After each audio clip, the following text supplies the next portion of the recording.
Assalamualaikum warahmatullahi wabarakatuh. Saya Emma Putri Ristiani, calon guru penggerak angkatan 10 dari Kabupaten Pemalang. Dalam video kali ini saya akan membahas tentang demonstrasi kontekstual modul 1.3 visi guru penggerak, model manajemen perubahan inquiry apresiatif Bagja. Apa itu paradigma inquiry apresiatif? Inquiry apresiatif atau EI dikenal sebagai pendekatan manajemen perubahan yang kolaboratif dan berbasis kekuatan. EI menggunakan prinsip-prinsip utama psikologi positif di sekolah. Pendekatan EI dapat dimulai dengan mengidentifikasi hal baik apa yang ada di sekolah, mencari cara bagaimana hal tersebut dipertahankan, dan memunculkan strategi untuk mewujudkan ke arah yang lebih baik.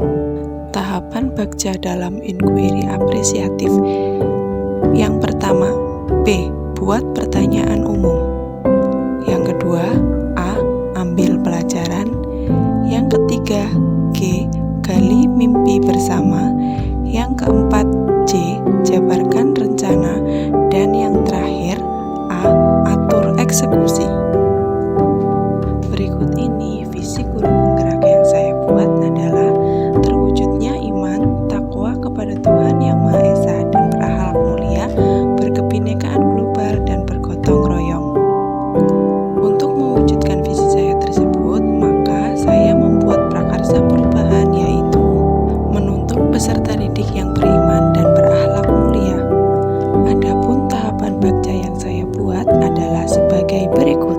Pertama, buat pertanyaan utama. Adapun pertanyaan yang saya buat adalah sebagai berikut. Yang pertama, bagaimana meningkatkan keimanan kepada peserta didik? Yang kedua, apa yang dilakukan untuk menanamkan sikap akhlak mulia kepada peserta didik?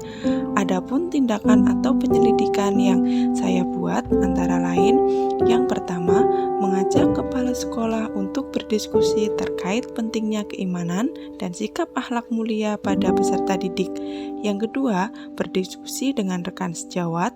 Yang ketiga, melakukan observasi di kelas dan melakukan analisis dari observasi yang sudah dilakukan. Yang keempat, membaca literatur mengenai kegiatan-kegiatan yang dapat meningkatkan keimanan kepada siswa.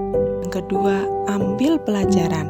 Pertanyaan yang diajukan, yang pertama, kegiatan apa saja yang dapat meningkatkan keimanan dan perilaku yang berakhlak mulia? Yang kedua, mencari tahu siapa yang sudah berhasil mengembangkan pembelajaran yang dapat meningkatkan keimanan dan perilaku berakhlak mulia kepada peserta didik. Yang ketiga, keterampilan apa saja yang harus dikuasai dalam mendukung tumbuhnya keimanan pada peserta didik. Tindakan atau penyelidikan yang saya lakukan antara lain, yang pertama, berkonsultasi kepada kepala sekolah dan dewan guru yang pernah menerapkan metode untuk meningkatkan sikap keimanan dan berakhlak mulia pada peserta didik.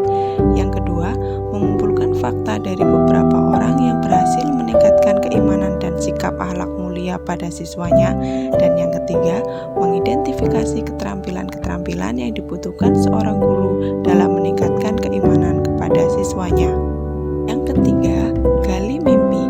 Adapun pertanyaan yang saya buat, yang pertama, bagaimana supaya sikap berakhlak mulia dapat dijadikan sebagai kebiasaan dan melekat sebagai karakter bagi siswa? Yang kedua, apa yang saya rasakan ketika melihat keimanan dan akhlak mulia peserta didik meningkat? Dan yang ketiga, kapan kegiatan peningkatan keimanan dan penanaman sikap akhlak mulia pada siswa dilaksanakan? Adapun tindakan atau penyelidikan yang saya buat antara lain, yang pertama, menyusun rencana kegiatan pembelajaran yang mengandung unsur pembiasaan agar menjadi pribadi yang beriman dan berakhlak mulia.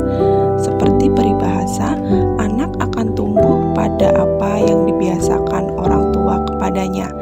Ia tidak dapat tunduk oleh akal, tapi kebiasaanlah yang dapat menundukkannya.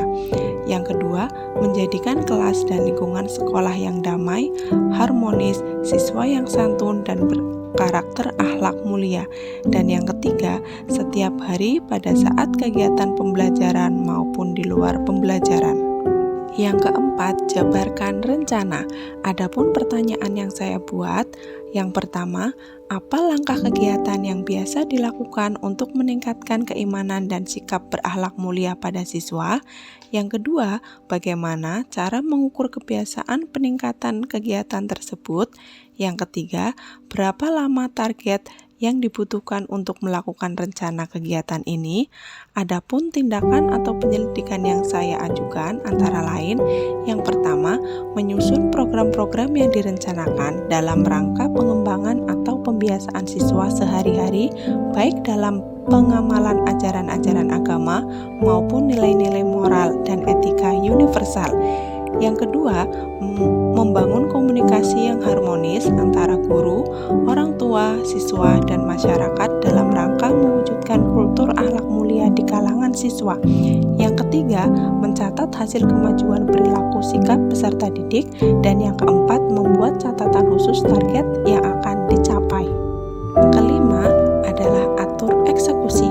Adapun pertanyaan yang saya ajukan antara lain, yang pertama, siapa saja yang terlibat dalam membantu mewujudkan kegiatan ini? Yang kedua, siapa yang menampung dan membahas solusi dan permasalahan yang muncul?